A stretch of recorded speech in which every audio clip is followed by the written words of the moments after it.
안녕하세요. 사연에 빠지다의 DJ 민영입니다. 오늘 사연자는 가족을 위해 자신의 한 몸을 바쳐 평생을 살았는데 막상 꼬부랑 할머니가 되고 나니 옆에 남은 건 쓸쓸한 뿐이라네요. 과연 어떤 사연인지 들어보시겠습니다. 오늘도 두 가지 사연 준비되어 있는데요. 끝까지 들어주실 거죠? 그럼 오늘의 사연 바로 시작해 볼게요. 구독과 좋아요도 잊지 말고 꾹 눌러주세요. 안녕하세요. 저는 내일 모레면 80이 되는 할머니입니다. 이 늙은이 인생에 누가 관심이 있을까 싶지만 아무래도 억울하고 쓸쓸한 마음을 이야기할 곳이 없어 이렇게 사연을 보내게 됐습니다. 저는 지난 세월 동안 가족만 생각하며 살았어요. 어릴 때는 지지리도 가난해서 어떻게든 가정을 일으키기 위해 희생하며 살았습니다. 이제와 이런 이야기하기 부끄럽지만 저는 학교 다닐 때 돈이 없어서 국민학교도 간신히 졸업했어요. 그러고는 곧장 3살 위의 언니를 따라 옷 만드는 공장에 들어갔습니다. 그 어린 나이에 할 줄 아는 게 뭐 있었겠어요. 그냥 언니들 옆에서 심부름을 하며 조수 노릇이나 했죠. 제 팔자가 이렇게 태어났으니 그냥 그러려니 해야 했어요. 그럴 만한 게 당시에 공장에서 같이 일하는 언니들한테 서름을 많이 당했어요. 너는 말귀를 못 알아들으면 몸이라도 빠릿빠릿해야지. 애가 왜 이렇게 게으르고 굼뜨니? 옆에서 거슬리니까 괜히 알짱거리지 말고 꺼져. 언니들 사이에서 밀치고 욕먹는 건 일상이었고 제가 실수한 일이 아닌데도 툭하면 제가 실수한 거라고 이간질을 해서 반장 언니한테 혼나기도 했어요. 그때야 참고 버텨야 한다는 생각 때문에 당하고 욕먹어도 참을 수밖에 없었어요. 저도 사람이다 보니 가끔 힘들고 서러워서 같이 공장에 들어간 친언니한테 하소연을 하기도 했어요. 그런데 언니는 어린 동생이 안쓰럽지도 않은지 제 사소한 푸념도 받아주지 않았어요. 야, 너만 힘들어? 나도 힘들어 죽겠어. 공장 다니는 게 다 그렇지. 그럼 뭐 돈 벌러 와서 호강할 줄 알았냐? 어차피 우린 시집 갈 때까지는 꾹 참고 다녀야 되는 거니까 괜히 징징거리지 말고 일이나 해. 내가 안 한대? 나도 너무 힘드니까 말할 데가 없어서 언니한테 말한 거지. 됐어. 괜히 그 언니들한테 미움받아봐야 일하는데 좋을 거 하나도 없으니까 그냥 구박하면 구박 듣고 욕하면 욕 먹어. 애초에 태어날 때부터 제가 의지하고 기댈 사람은 존재하지 않았던 것 같아요. 부모님은 자식이 6이나 있다 보니 낳고 키우는 것만으로도 버거워하셨고 형제들은 가난한 집안에서 어떻게든 끼니라도 때우겠다고 일찍이 사회에 나가 돈 버느라 바빴습니다. 그러다 보니 제대로 교육을 받은 사람도 없고 부모님께 어리광을 피워본 사람도 없었어요. 식구라고 매일 모여서 밥을 먹고 같이 자기는 하지만 서로를 위하고 보듬는 일은 전혀 없었어요. 여섯 형제 중에 딱 중간인 제가 어릴 때부터 귀에 딱지가 생기게 들었던 말이 참아라, 할 수 없다 였습니다. 부모님이 말씀하시길 가난한 집에서 태어났으니 할 수 없고 돈을 벌어야 하니 무조건 참아라 였습니다. 그래야 8식구 산 입에 거미줄은 안 치고 사니까요. 제가 하고 싶은 것도 할 수 있는 것도 생각하거나 꿈꿔서는 안 됐어요. 그냥 제 앞에 주어진 일을 참고 해내는 수밖에 없었습니다. 그나마 저에게 한 가지 희망이 있었다면 그건 바로 결혼이었어요. 제 위로 언니가 2이나 있었는데 그나마 언니들은 결혼하고 나서는 지긋지긋한 가난에서 벗어나 가정을 만들고 엄마로서의 인생을 시작했어요. 그 모습을 보니 저도 작게나마 희망이 생기더라고요. 부모님과 함께 사는 동안은 제 삶이라고는 없이 매일 일만 하며 살다 보니 하루하루가 너무 지긋지긋해서 저는 하루라도 빨리 결혼하고 싶었습니다. 그래서 처음 본 맞선에서 만난 남자와 곧바로 결혼을 했어요. 항상 결혼을 꿈꿨지만 정작 결혼하고 나니 결혼이 제 인생을 바꿔주지는 못하더군요. 결혼해서 가정을 갖는다는 건 또 다른 족쇄를 차는 것과 다르지 않았어요. 남편은 친정아버지보다 훨씬 더 고지식하고 이기적인 사람이었고 시부모님은 친정어머니보다 훨씬 더 잔소리가 심하고 공장 언니들만큼이나 구박을 해댔어요. 제 결혼 생활은 제 인생의 또 다른 고난이었습니다. 특히나 남편과 함께 사는 게 고역이었어요. 남편은 저에게 일절 관심이 없었습니다. 선을 보고 결혼식을 올릴 때까지 2달 남짓이었으니 서로에 대해 잘 알지 못했어요. 식을 올리고 나서야 얼굴을 자세히 처음 봤습니다. 식구들끼리 모여 밥을 먹거나 밤에 잘 때 빼고는 얼굴을 마주하지도 않았죠. 심지어 남편은 한방에서 자면서도 이불을 따로 쓰고 저를 어이라고 불렀습니다. 저는 결혼하자마자 시댁에 들어가 살았어요. 남편이 5남매 중에 장남이었거든요. 시댁은 동네에서 제일 큰 집이라 집이 으리으리하게 컸어요. 한 집에 살아도 왔다 갔다 하다 보면 마주치기가 힘들다 보니 아침이면 남편이 어디서 있는지 뭘 하고 있는지 아내인 저도 도통 알 수가 없었습니다. 남편 성격이 어디를 간다 뭘 한다 일절 이야기하는 사람이 아니에요. 그러다 보니 저도 남편에게 먼저 불쑥 말을 걸기가 어려웠어요. 그런 와중에 시부모님은 왜 이렇게 무서운지 보기만 해도 심장이 쿵쾅쿵쾅 뛰었습니다.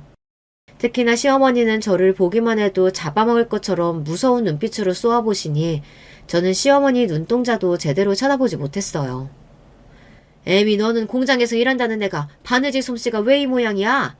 일찍이 나가서 사회생활 했다길래 똘똘하고 야무진 줄 알아서 데려왔더니만 맏며느리라는 게 영 쓸모가 없네.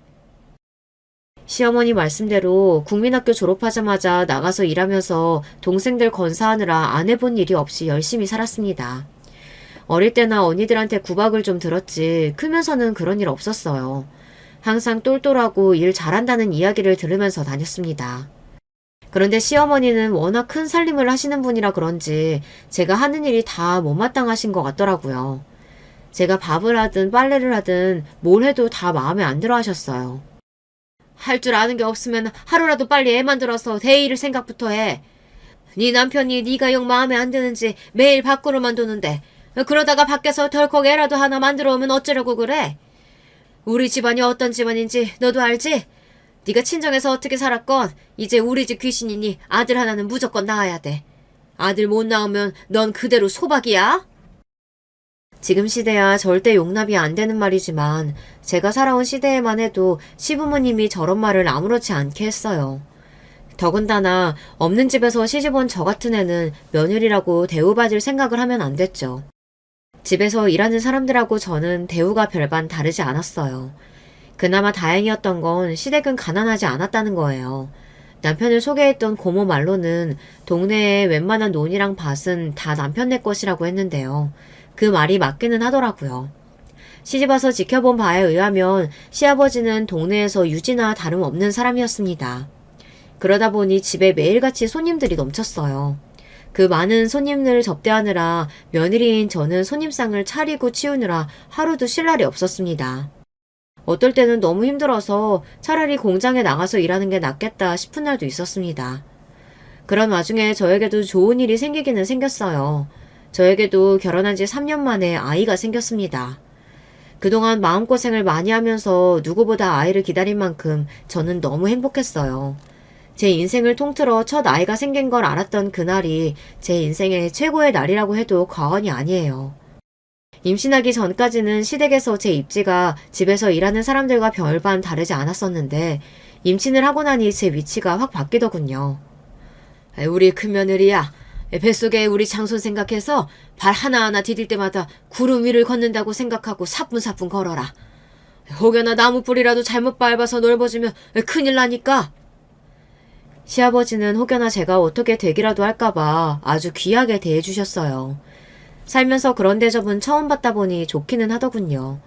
물론 시어머니는 그 모습마저 탐탁지 않아 하셨지만요. 뱃속 손주가 아들인지 딸인지도 모르는데 웬 유난을 떨어요. 그네 너 괜히 헛바람 들어서 누워만 있지 말고 좀 움직여. 임신했을 때 엄마가 부지런히 움직여야 뱃속 애가 머리가 좋아지는 거야. 저댄데 딸이면 어떻고 아들이면 또 어때? 애는 또 나오면 그만이지. 시아버지 주변에 사람이 많은 게 성격이 참 시원시원하고 좋으셨어요. 남편이나 시어머니 때문에 결혼 생활이 힘든 와중에도 시아버지와 이야기를 나누다 보면 어느새 기분이 풀리고는 했습니다. 그것도 부부끼리 사이가 좋을 때나 말이지. 첫애도 3년이나 걸려서 만들었는데 둘째는 가질 수나 있으려나 몰라. 시어머니는 항상 저와 남편의 사이를 걱정하시면서도 구박은 저에게만 하셨어요. 저를 없는 사람 취급하고 무시하는 건 남편인데 남편에게는 한마디도 안 하시면서 아무 잘못 없는 며느리인 저만 매일 잡았습니다. 애미 너, 애 가진 것도 다 내 덕인 줄 알아. 내가 애는 무조건 조강지처한테 만들어야 한다고 네 남편한테 매일같이 잔소리한 덕분에 네가 임신한 거니까. 밖으로만 도는 남편이 혹여나 밖에서 애라도 만들어 올까봐 시어머니는 매일 전전긍긍 하셨습니다. 남편이 밖으로 도는 게 싫으시면 남편을 잡아도 혼내야지. 남편이 집에 안 들어올 때마다 시어머니는 괜히 저를 구박했어요. 시어머니의 말이 기분이 나빠도 저는 말 한마디 못하는 게 그 시대에는 그랬어요. 남편이 잘못하면 시댁에서는 그게 다 며느리 때문이라고 했거든요. 더군다나 시어머니는 툭하면 저를 남편에게 사랑받지 못하는 못난 며느리 취급을 하셨습니다. 물론 시어머니 말씀이 틀린 말은 아닙니다. 결혼하고 나서 지난 3년 동안 남편이 저와 잠자리에 든 게 손에 꼽히니까요. 한 번은 저도 자존심이 상해서 남편이 너무 미워 원망 섞인 말을 한 적이 있어요. 나 엄연히 당신 아내예요. 내가 어디 가서 박색이라고 손가락질 받을 만한 인물도 아닌데 사람 자존심 상하게 어이 부르면서 남처럼 굴어야겠어요? 저라고 남편이 뭐 좋아서 하는 소리겠어요. 이왕 부부로 만나서 가정을 이뤘으면 행복하게 살아보려고 노력이라도 해야 하는데 남편이라는 인간이 해만 뜨면 여기저기 다방이나 전전하고 다니니 아내인 저로서는 마음이 좋지 않았습니다. 그런데 남편은 제가 생각한 것보다 훨씬 더 개차반이었습니다.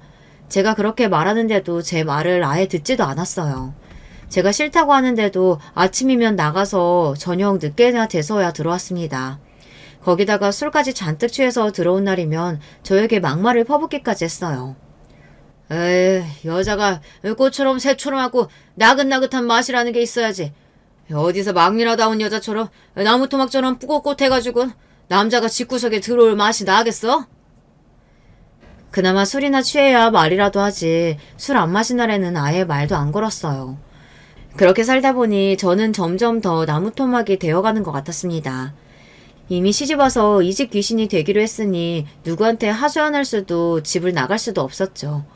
제 입장에서는 참고 사는 수밖에 없었습니다. 저는 이미 늦었다는 생각이 들었어요.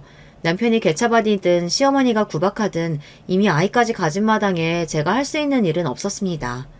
저야 참는 거 버티는 거에는 이골이 날 정도로 잘하는 일이니 이 정도는 평생 참고 살 수 있다고 생각했어요. 어차피 여기가 아니면 임신한 몸으로 어디 갈 데도 없으니까요. 거기다가 제가 딴 생각을 할 수도 없는 게 시어머니는 제가 쉬는 꼴을 못 보셨어요.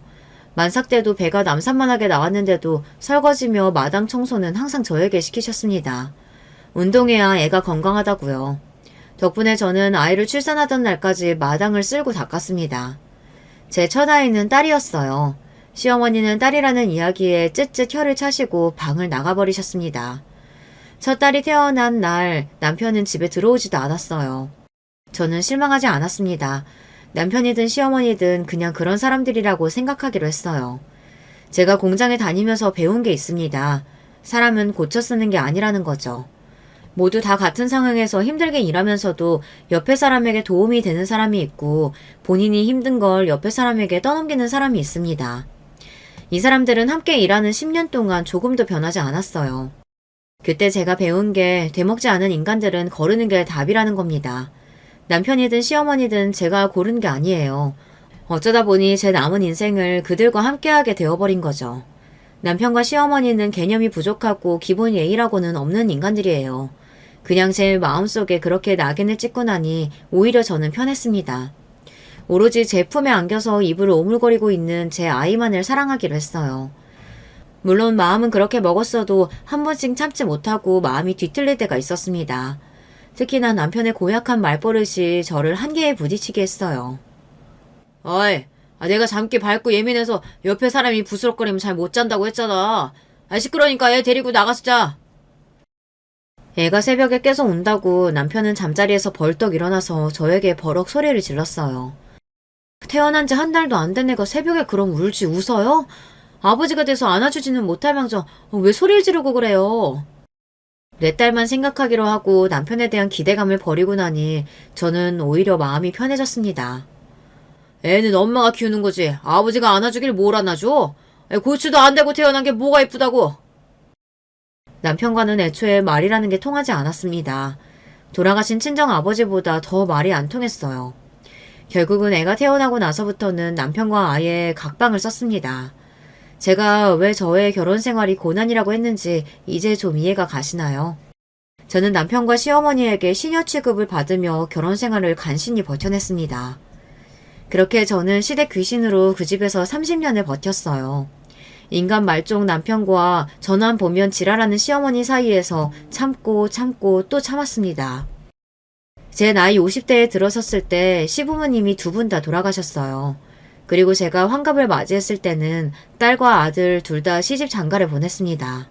그러고 나서야 저는 그 집에서 벗어날 수 있었습니다. 저는 그 대궐 같은 집이 지긋지긋했어요. 어디를 가나 좋은 기억이라고는 없는 곳이다 보니 빨리 벗어나고 싶었습니다. 둘째 아들이 장가를 가자마자 저는 남편에게 말해서 그 집을 팔고 그 동네를 떠나고 싶다고 했어요. 조금 더 한적하고 조용한 곳으로 가고 싶다고 했습니다. 예전에는 상상도 할 수 없는 일이었지만 남편은 제 말대로 집을 팔았어요. 인간 말종 같던 남편도 나이가 들기는 들었는지 많이 변했습니다. 그럴만하죠. 그동안 본인이 저에게 한 짓이 있으니 늙어서 저에게 밥이라도 한 그릇 얻어먹으려면 앞으로 남은 인생은 저에게 참여하는 마음으로 살기로 했거든요. 집을 판 남편은 그 돈으로 제가 원하는 동네에 그림 같은 주택을 지어주었어요. 저와 남편은 남은 노후를 그곳에서 편안하게 보낼 생각이었습니다. 시부모님이 떠나시면서 그 많은 재산을 남겨주신 덕분에 저와 남편의 노후는 일찍이 준비되어 있었거든요. 저는 이제야 좀 내 인생도 피나보다 싶었습니다. 그런데 인생이라는 게 돈만 있다고 되는 게 아니더군요. 이제 좀 살만하다 싶었더니 이제는 자식들이 말썽이었어요. 딸내미는 일찍이 독립했어요. 대학을 외지로 간 탓에 집을 얻어서 일찍 독립했습니다. 그 이후로는 취직하고 일찍 결혼해서 성인이 된 이후에는 같이 산 적이 없어요. 그래서 그런지 애가 워낙 독립적이고 부모한테 기대려고 하지 않아요. 서로 떨어져서 산 세월이 길다 보니 언제부터는 연락도 자주 안 하고 명절이나 생일에 만나고 그랬어요. 마음이야 혼자 사는 딸내미 자주 보러 가고 싶기도 하고 챙겨주고 싶기도 했지만 시부모님 돌아가실 때까지 감옥 같은 집에서 매일 시녀노릇을 하고 사느라 딸 자식도 챙길 여유가 없었습니다. 사실 큰딸이 외지로 대학을 가겠다고 했을 때 남편이랑 시어머니 둘 다 반대했어요. 걔집애가 겁도 없이 어딜 혼자 산단 소리래? 인생 망하려고 작정했어? 어머니 내버려 두세요. 지가 나가서 알아서 살 자신 있나 보죠. 외지로 나가면 학비고 뭐고 아무것도 안 해줄 거니까 그런 줄 알아? 남편은 딸이 원하는 대학에 입학했는데도 축하한다는 말 한마디 없이 외지로 나가는 건 무조건 안 된다고 반대만 했어요. 딸도 이미 우리 집 분위기를 다 알다 보니 더 이야기하지도 않았습니다. 언제나처럼 본인이 알아서 하겠다고 했어요. 대학을 가든 집을 구하든 제가 알아서 할 테니까 아버지든 할머니든 지금처럼 저한테 관심 가지지 말고 신경도 쓰지 마세요. 아이고 전혀 말하는 것 좀 봐. 자기 어미한테서 보고 배운 게 없으니 저 모양 저 꼴이지. 저런 걸 나중에라도 어떤 남자가 데리고 가겠어? 그만 좀 하세요. 애가 어린애도 아니고 왜 자꾸만 기를 죽이세요. 소영아, 괜찮으니까 너 하고 싶은 대로 해. 엄마가 다 알아서 도와줄게. 그때가 아마 처음으로 시어머니 앞에서 제가 딸 편을 들었던 것 같아요. 그전까지는 시어머니가 딸이라는 이유만으로 제 아이를 구박하고 무시해도 시어머니에게는 토를 달지도 못했으니까요. 그런데 저도 사는 게 지겹고 남편에게 질릴 대로 질리다 보니 세상 무서울 게 없더라고요. 제 첫 반항에 시어머니도 당황한 듯 보였지만 저도 이제는 무서울 게 없었습니다. 아무리 시어머니라고 해도 더는 저에게든 제 자식에게든 싫은 소리 하는 건 못 참겠더라고요. 저는 그 길로 시아버지에게 가서 부탁을 드렸어요. 소영이가 외지에 있는 대학에 합격했는데 남편이 등록금이랑 하숙집 구할 돈을 안 주려고 한다고요. 어려서부터 영화 만든다고 노래 부르던 애가 영화과에 합격했으면 잘했다고 축하를 해줘야지. 그 자식은 능력도 없는 게 왜 자식 앞길을 막아? 걱정하지 말아라. 이 할아버지가 알아서 다 도와줄 테니까. 소영이 너는 대학 가서 공부만 해. 남편이라고 있어도 시아버지만도 못했습니다. 딸애가 영화를 좋아하는 건 남편은 전혀 몰랐을 텐데 시아버지는 알고 계셨더라고요. 시아버지가 살아계실 때는 그래도 그 감옥 같은 집에서 제가 숨구멍이 좀 트였습니다. 평생 시부모님 그늘에서 아무것도 안 하고 반백수로 산 남편을 누구보다 한심하게 생각하셨던 시아버지는 저에게 항상 미안해하시고 안쓰러운 마음을 가지고 계셨거든요. 그러다 보니 제가 하는 말은 언제나 주의 깊게 들어주셨어요. 시아버지 덕분에 큰딸을 원하는 대학에 보낼 수 있었습니다. 학교 근처에 집도 얻어주셔서 딸애도 고생 안 하고 대학에 다닐 수 있었죠. 저는 그런 딸이 대견했어요. 저는 국민학교도 간신히 졸업하고 평생 공장에서 미식만 돌리며 살다가 집에서도 제대로 된 사람 대접도 못 받고 살았어요. 딸이 엄마 팔자 닮는다는 말을 제일 싫어하는 저로서는 딸이 저를 닮지 않고 자기 갈 길을 훨훨 잘 날아가는 모습이 마냥 고마웠습니다. 본인이 원하는 대로 영화 감독도 되고 돈도 많이 벌어서 그렇게 평생 저와는 다른 길을 가기를 바랬어요. 그런데 저의 바람과 달리 애가 대학을 졸업하고 작은 회사에 몇 년 다니더니만 갑자기 결혼하겠다고 하더라고요. 엄마로서의 솔직한 마음은 아직 나이도 어리고 하고 싶은 일도 많으니 조금 더 있다가 했으면 좋겠다 했는데 사위랑 둘이 너무 좋아서 죽는 모습을 보니 또 말릴 수가 없었습니다. 제가 그런 걸 못 해봤잖아요. 남편이랑 알콩달콩 행복하게 살아본 적이 없으니 제 딸만은 사위에게 사랑을 많이 받고 평생 행복하게 살았으면 했습니다. 그렇게 결혼한 딸은 아들을 하나 낳고 열심히 직장을 다니면서 살았어요. 20대 초반에 지금의 사위를 만나 둘이 알콩달콩 연애하다가 애까지 낳고 10년을 넘게 별말 없이 잘 살길래 저는 당연히 애가 알아서 잘 사는 줄 알았습니다. 그런데 그게 아니더라고요. 어느 날 뜬금없이 찾아온 딸은 이혼하겠다고 했어요. 그것도 이미 서류고 뭐고 정리가 됐다면서 이제는 둘이 갈라서는 것밖에 안 남았다고요.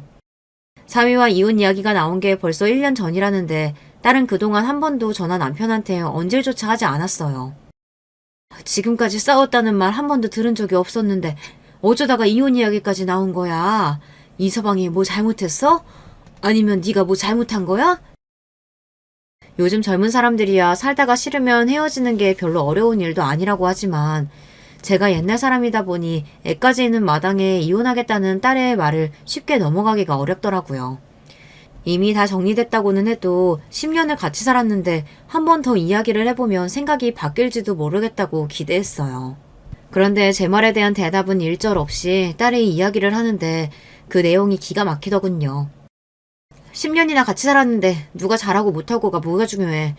나 이혼 서류 정리되는 대로 혼자 유학 갈 거야. 지금이라도 하고 싶었던 영화 공부 다시 해보려고. 저는 순간 어안이 벙벙해서 말이 나오지를 않았습니다.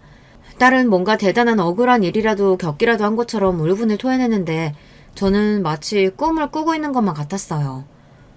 너 지금 나이가 몇인데 공부를 해? 그러고 혼자라니? 네 아들 준혁이는 어떡하고 혼자 유학을 가? 저로서는 딸아이의 말 중 어느 것 하나도 이해가 되는 말이 없었습니다. 그런데 막상 딸은 아무 걱정이 없는 것 같았어요. 내 나이가 뭐 어때서 아직 40도 안 됐는데.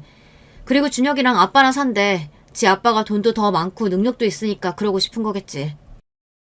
저는 도대체 일이 어떻게 돌아가는 건지 제 머리로는 계산이 되지 않았습니다. 늙고 무식한 제 머리로 정리를 해보자면 딸 말은 사위와 이혼하고 손주까지 사위에게 넘겨준 다음에 혼자 몸으로 외국에 나가버린다는 거였어요. 도대체 무슨 일이 있었길래 이래? 설마 네가 잘못한 거야? 그렇지 않고서야 애가 왜 아빠를 따라간다 그래? 그리고 너 아무리 화가 나도 그렇지 애가 있는데 부모로서 함부로 이혼이니 뭐니 네 맘대로 결정하면 돼? 준혁이 이제 초등학생인데 조금만 더 참아보고 애 대학 갈 때까지만이라도 좀 참고 살아. 그때 돼서 네 공부를 하든 유학을 가든 마음대로 하고. 그 순간엔 저도 너무 화가 나서 이성을 잃고 말았습니다. 딸이 하는 소리는 다 말도 안 되는 소리라고 생각이 들었어요. 제 상식으로는 도저히 이해가 되지 않았습니다. 어떻게 10년이나 같이 산 남편이랑 이혼하면서 저렇게 표정 하나 안 변하고 말을 하고 자식을 저렇게 쉽게 포기할 수 있는 건지 제 자식이지만 정이 뚝뚝 떨어졌습니다. 너는 이 엄마가 평생 사는 걸 봤으면서도 그런 소리가 나오니? 나는 네 아버지 같은 사람하고 살면서도 다 참고 살았어. 너 하나 보면서 꾹꾹 참고 살았다고. 자식 앞에서 자식 때문에 참고 살았다는 말은 절대 하고 싶지 않았지만 딸이 하는 짓이 마음에 들지 않다 보니 저도 모르게 말이 막 나왔습니다. 결혼 생활이라는 게 원래 그렇잖아요. 둘이 좋아주는 건 고작 몇 년이고 그 이후부터는 자식 보면서 가족처럼 사는 거죠. 그 전에 내가 가졌던 꿈이니 희망이니 세월 지나면 다 아무것도 아닌 건데 딸이 그 중요한 걸 놓치고 있는 것 같아 답답하기만 했습니다. 그런데 그때 딸이 저를 향해 원망스러움이 가득한 눈빛으로 쏘아보면서 눈물이 그렁그렁해졌어요. 엄마가 나 때문에 참고 살았다고? 거짓말 좀 하지 마세요. 엄마는 엄마 때문에 참고 살았잖아. 아버지가 무슨 짓을 해도 그 집에서 벗어나서 혼자 살 자신이 없었던 거잖아. 딸도 저에게 서운해서 한 말이었겠지만 딸의 말에 저는 너무 놀랐습니다. 딸이 그렇게 생각하고 있을 거라고는 생각도 못했어요. 나라고 그 집에서 사는 게 좋았는 줄 알아? 나도 엄마만큼이나 지긋자깃하기 싫었어. 내가 지금도 왜 친정이라고 자주 안 가는데 아버지랑 엄마 아무 일 없었다는 듯이 행복한 척 하는 거 소름 돋아서 안 가는 거야. 평소 워낙 말이 없던 딸이 갑자기 저에게 원망을 마구 퍼부어대니 저로서는 무슨 폭격을 맞은 것만 같았습니다. 소름? 너 엄마한테 어떻게 말을 그렇게 해? 엄마가 너한테 뭐 잘못한 게 있다고 그런 소리까지 해? 저는 딸의 울분 섞인 외침 하나하나에 상처를 받아 눈물이 왈칵했습니다.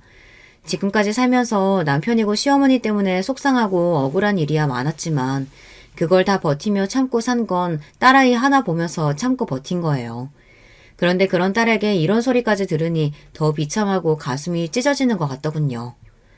엄마는 아무 잘못 없는 것처럼 그러는데 아버지 같은 사람도 참고 사는 엄마 그 자체가 잘못이야. 나는 차라리 엄마가 아버지랑 헤어지고 나가서 살겠다고 했으면 그게 더 좋았을 거야. 이제 와 이런 말 해봐야 뭐해. 암튼 난 이혼하고 이 나라 떠날 거니까 그런 줄 아세요.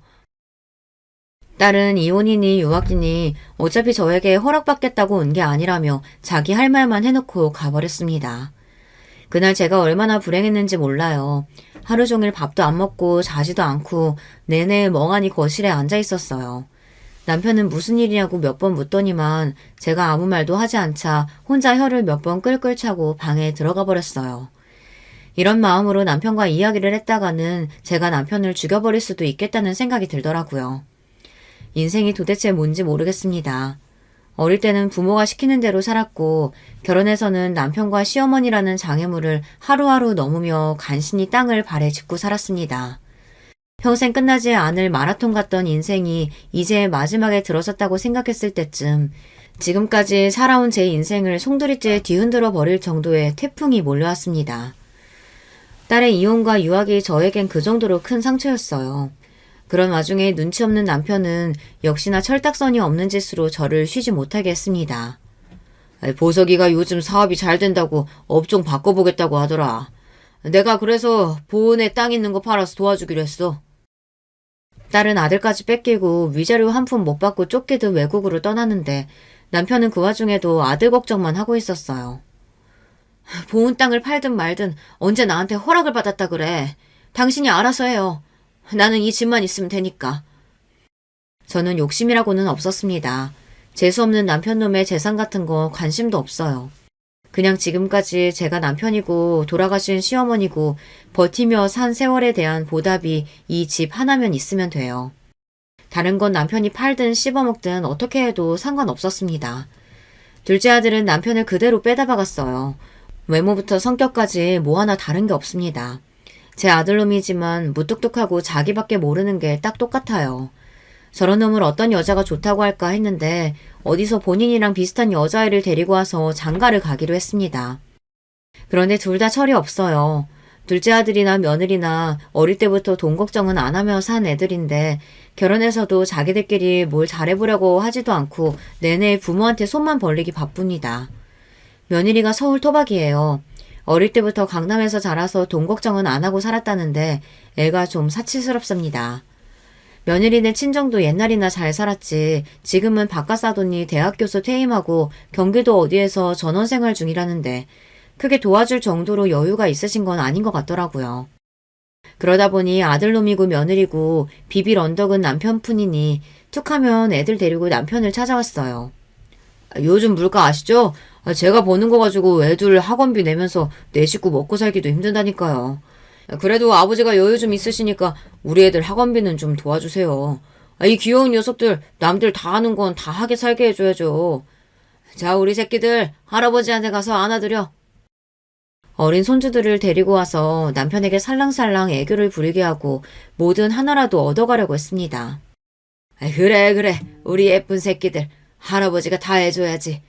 요즘 텔레비전만 틀면 아주 물가니 어쩌니 애들 교육비가 어쩌니 말들이 많더라. 우리 아들 가장으로서 사는 거 힘들지? 원래 처자식 건사하는 게 다 그런 거다.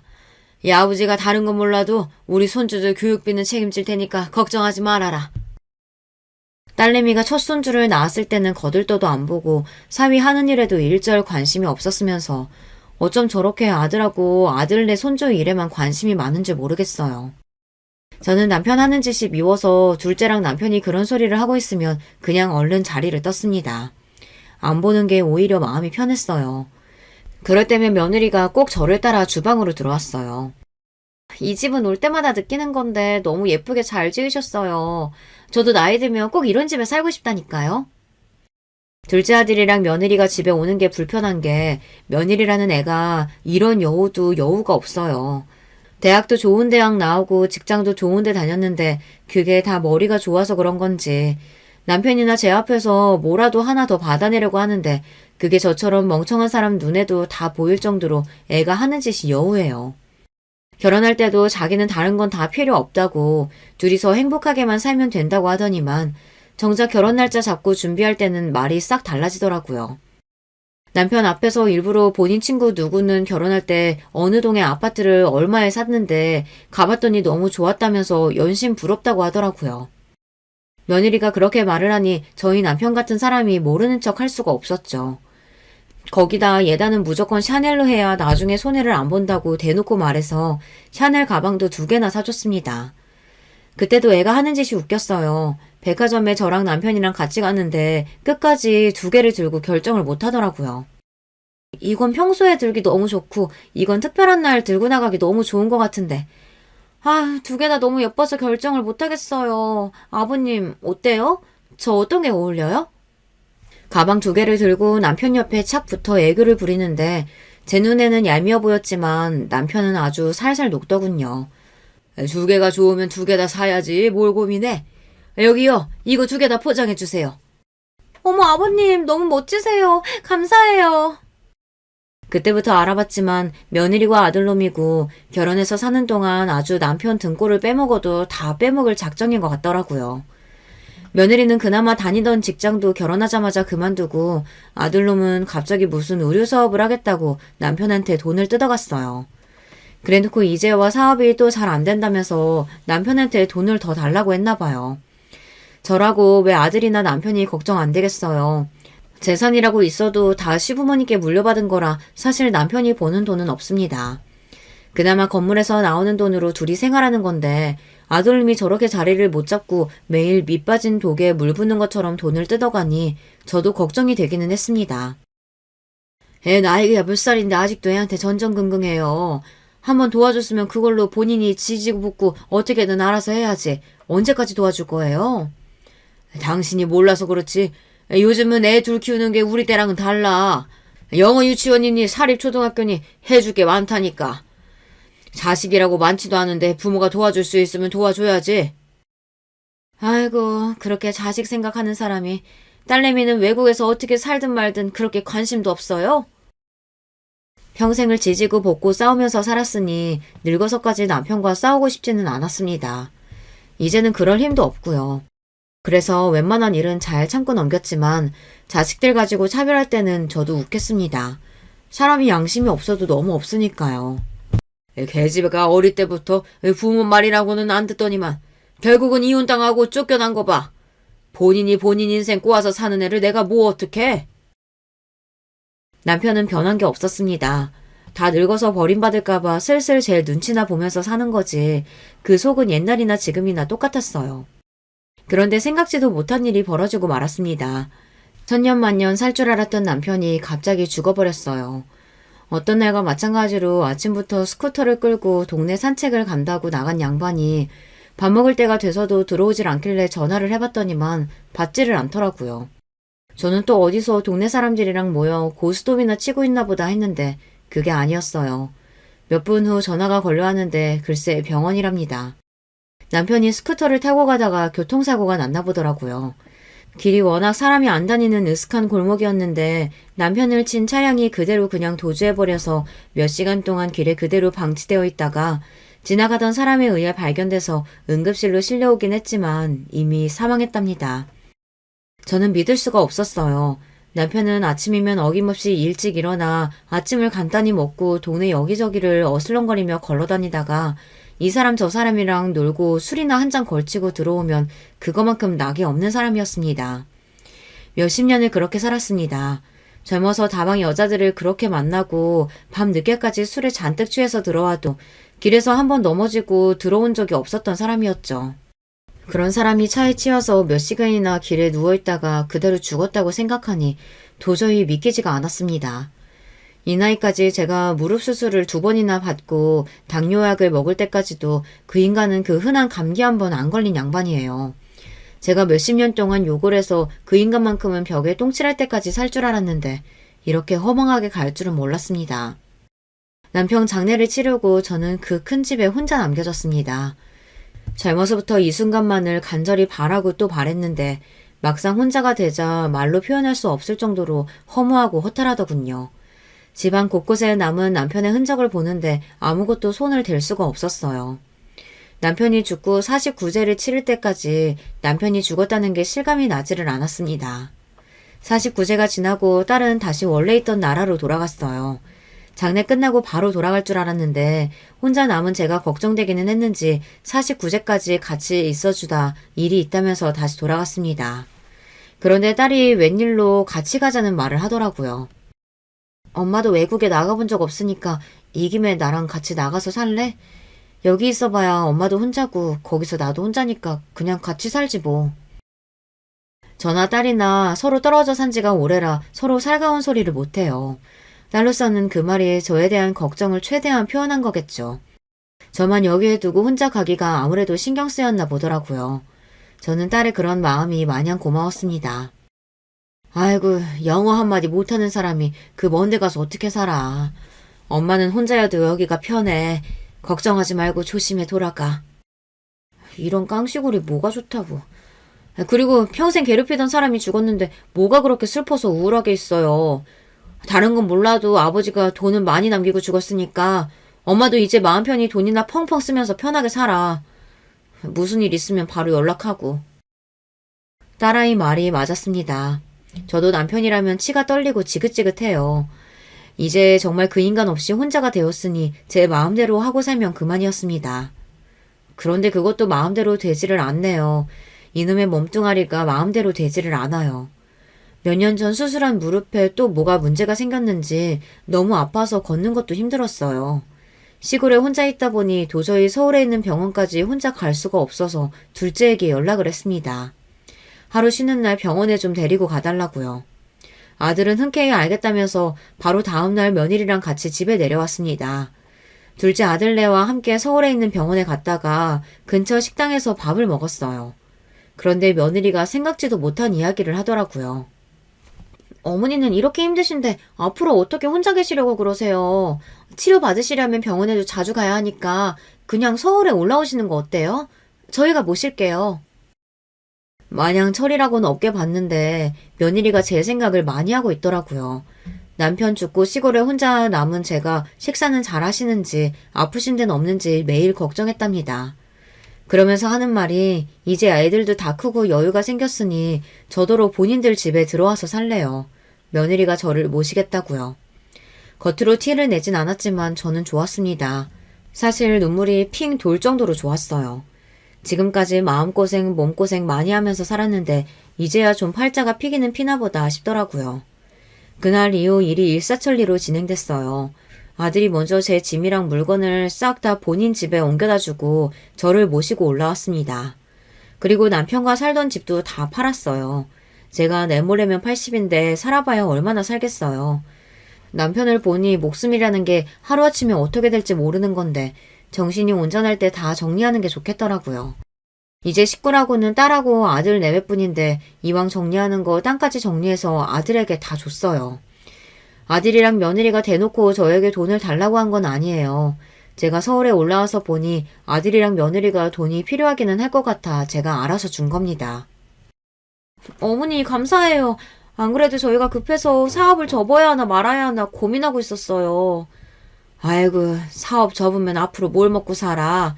다 늙어서 너희한테 내가 신세 지는 것도 미안한데 그 정도는 줄 수 있지. 알고 보니 아들네 손주가 대학원에 다니고 있었는데 영국인가 미국인가 어디로 유학을 가고 싶다고 했나 보더라고요. 외국에 나가 공부한다는 게 한두 푼 드는 일도 아니니 둘째가 하던 일을 정리해서 그 돈이라도 줘야 하나 고민하길래 제가 먼저 있는 재산을 줬습니다. 저야 아들하고 사는데 앞으로 돈이 뭐가 필요하겠어요. 그런데 사람 마음이라는 게 겉으로 보이는 게 다가 아니더군요. 하마터면 제 인생이 또 한 번 나락으로 떨어질 뻔했어요. 어느 날이었습니다. 새벽에 잠이 안 와서 뒤척이다가 물을 마시려고 나가는데 거실에서 아들이랑 며느리가 술을 한잔 하고 있더라고요. 노인네가 괜히 분위기 깨는 것 같아 방으로 그냥 돌아가려는데 그 순간 듣지 말았으면 좋았을 이야기를 듣고야 말았습니다. 여보, 이제 땅 판 것까지 싹 다 받았으니까 저 노인네 요양원 보냅시다. 우리 아들 영국에서 자리 잡으면 우리도 다 같이 영국 가야지. 아무리 그래도 정신이 멀쩡한 노인네를 어떻게 요양원에 보내. 어디라도 아픈 데가 있어야 보내는 거지. 저번에 병원 갔을 때 못 들었어? 노인네 무릎 수술 안 하면 제대로 걷지도 못한다잖아. 내가 진작에 병원에서 연세가 있어서 수술하면 큰일 나서 약만 먹으면 된다고 어머니한테 얘기 다 해놨어. 그냥 두면 금방 걷지도 못하고 누워만 있을 테니까 그때 바로 요양원으로 보내버리면 돼. 저는 순간 제 두 귀를 의심했습니다. 병원에서 수술 안 해도 된다고 했다고 하더니만 그게 다 거짓말이었어요. 거기다가 자기 자식을 먼저 외국에 보내놓고 저를 버리고 자기들끼리 갈 생각이었나 보더라고요. 제가 아무리 살 날 얼마 안 남은 노인이라도 하루를 살아도 제 발로 제 집에서 건강하게 살고 싶습니다.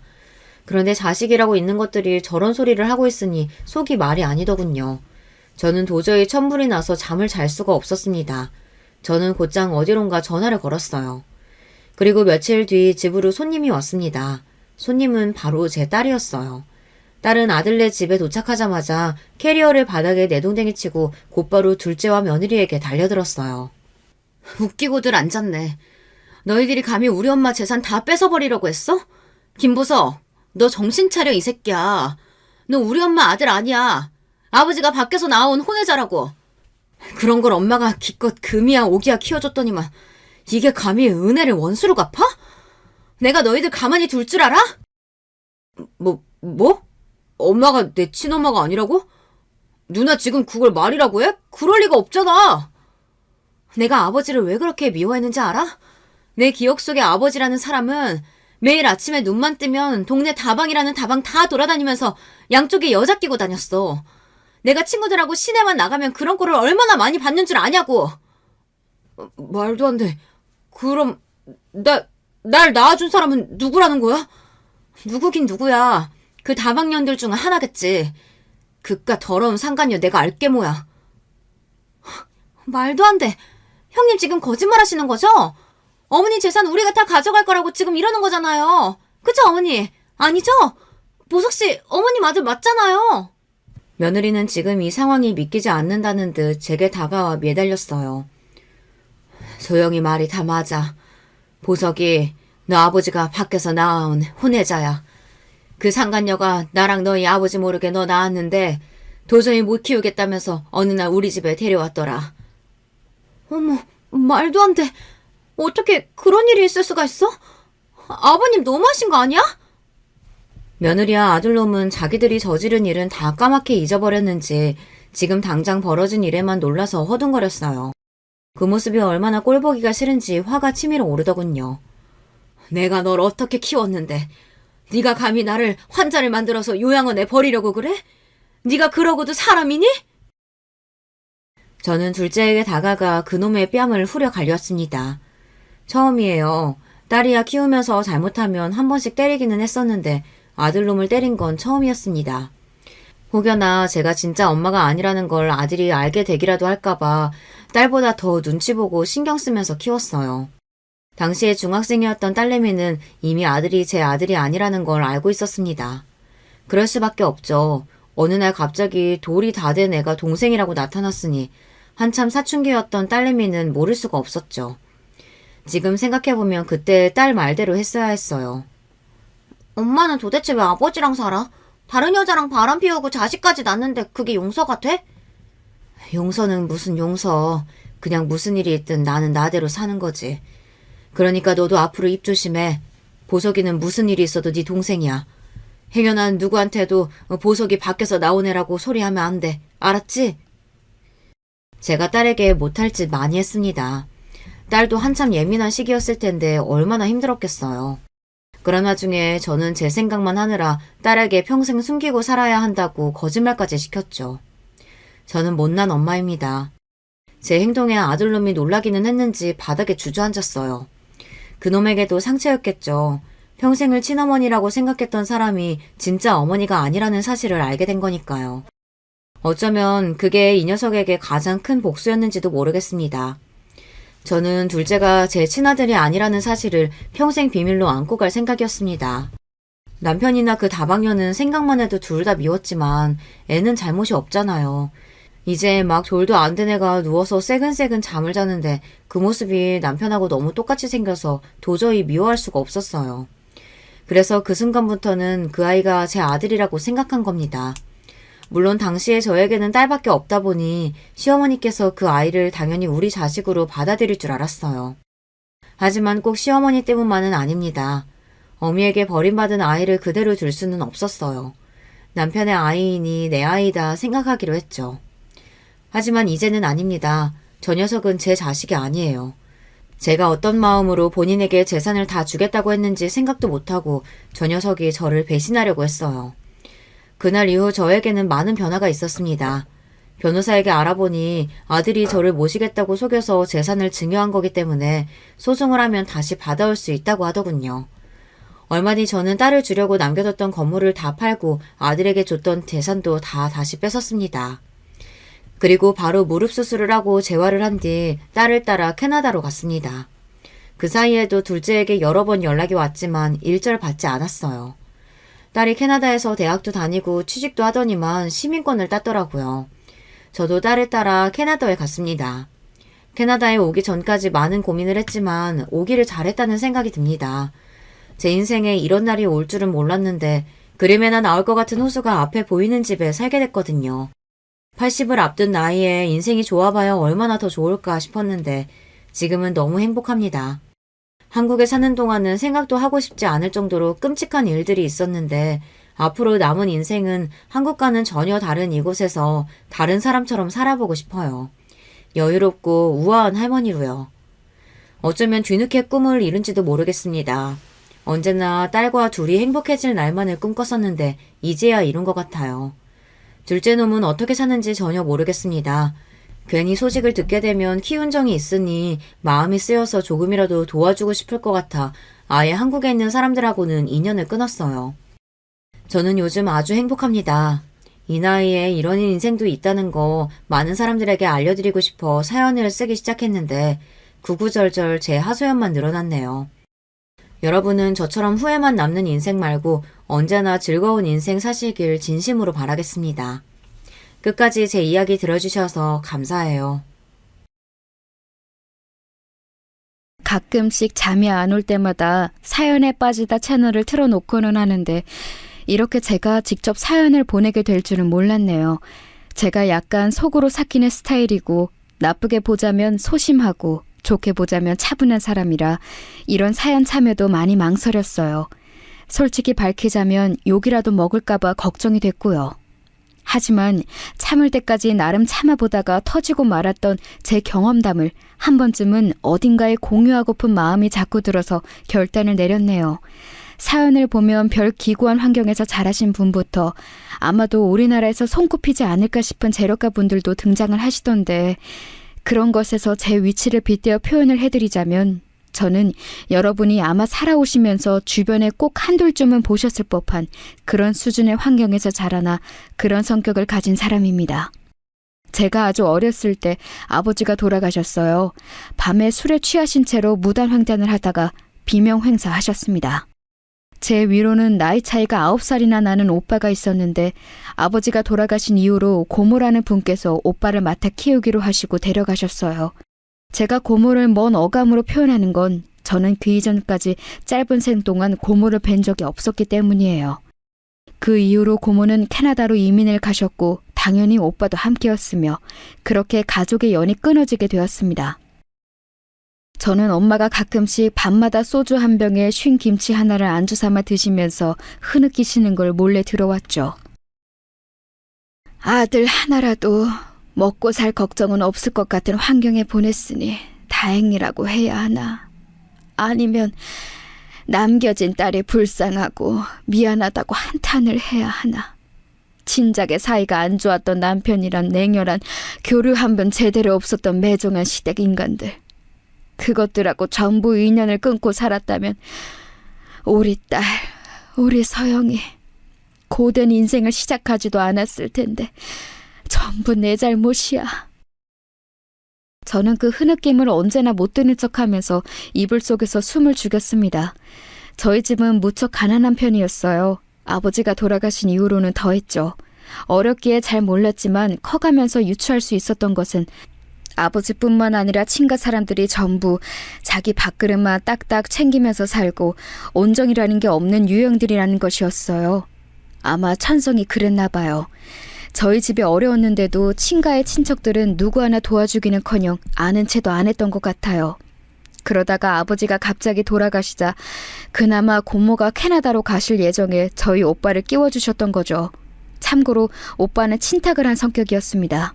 무심하고 이기적이고 계산적이고 손해보는 걸 싫어했죠. 능력보다 이상을 높게 잡았고요. 그런 게 완전히 친가 유전이었으니 그걸 고모가 아시고 데려가셨는지는 모를 일입니다. 엄마는 저를 위해 안 해보신 일이 없었던 것 같아요. 당신의 나이 30대 중반에 저를 낳으셨었으니 결코 젊은 체력이 아니셨지만 그래서 더 고되셨을 테지만 쉬지 않으셨죠. 저는 그 모습을 보면서 자랐어요. 차마 비싼 준비물 살 돈을 달라고 하기가 망설여질 때가 있어서 그냥 안 챙겨가고 학교에 가서 손바닥을 맞는 걸 선택하는 아이였고 같은 반 여자애들이 전부 유행하던 머리핀이나 액세서리를 하나쯤은 하고 다닐 때 고작 문방구에서 산 방울 머리끈 하나로 사시사철을 의연하게 지내던 아이였습니다. 물론 어린 아이들이 순수하기 때문에 잔인하다는 말처럼 저는 가난과 결핍으로 인해 부족했던 모습들을 친구들에게 지적당하고 놀림당하면서 때로는 괴롭힘의 대상이 되기도 하였습니다. 상처받은 티를 내기에는 자존심이라는 게 나름 있어서 괜히 더 꿋꿋한 척을 했었죠. 그러면서 저는 내면이 단단하지만 소심하고 상처가 많은 사람이 되어갔던 것 같습니다. 외가는 워낙 잘 살진 못해서 원조를 딱히 기대할 수는 없었어요. 당장 외삼촌 댁만 하더라도 기초 수급자이셨던 걸로 알고 있으니까요. 엄마, 저번에 엄마가 이모랑 통화하는 걸 들었는데 혹시 이모네 다음 주에 제주도 여행 가? 우리도 제주도 같이 데려가 달라고 하면 안 돼? 그리고 제주도 가실 돈 있으면 우리 좀 도와주시지. 아, 이런 생각하면 너무 염치가 없는 건가? 아니야, 서영아. 충분히 그렇게 생각할 수 있지. 네가 잘못한 건 아니야. 그런데 이모는 외할아버지하고 외할머니를 계속 모시면서 살고 있잖아. 다른 형제들처럼 형편이 아주 어렵지는 않다는 것, 그것 하나만으로도 여태까지 부모를 책임지며 사는 자식으로 지내왔으니 모처럼 제주도에 놀러 간다는 것, 그걸 보면서 잘 됐다, 잘 쉬다가 왔으면 좋겠다, 이렇게 봐주는 게 좋을 것 같아. 아, 생각해보니까 그렇네. 이모가 지금까지 외할아버지랑 외할머니를 다 챙기면서 사셨구나. 아, 내가 왜 이걸 고려를 못했을까? 나는 생각하는 게 너무 좁나 봐, 엄마. 우리 서영이는 누구를 닮아서 이렇게 착할까? 모르긴 몰라도 네 친구들 중에서 너처럼 이렇게 생각이 깊은 사람은 없을 거야. 엄마 눈에는 우리 서영이가 최고야. 늘 부족하고 변변찮은 이런 엄마라서 우리 서영이에게 늘 미안할 만큼 우리 서영이는 전혀 모자란 게 없어. 그냥 엄마가 다 미안해. 나 엄마한테 그런 소리 들으려고 한 거 아니야. 제발 그런 소리 좀 그만해. 엄마는 다 좋은데 가끔 이렇게 너무 울적하고 자기 비하를 잘하는 것 같아. 그럴 때마다 난 진짜 속상해. 나는 엄마랑 살아서 행복하고 돈이 많이 없어도 괜찮아. 내가 성공하지는 못하더라도 꼭 인생 잘 살게. 엄마는 이 다음에 내가 커서 엄마 같은 결혼하지 말고 꼭 나를 우선으로 아껴주는 남자랑 결혼하는 게 소원이라고 했지? 그 소원도 내가 들어줄게. 그러니까 엄마가 자꾸 나한테 미안해하면서 우울해할 거 없어. 엄마는 감동하셨다는 듯 제 손을 꼭 잡아주셨고 저는 그때 뭉클한 감정이 들었죠. 사실상 연락 한 통 없는 오빠는 남이나 다름없었습니다.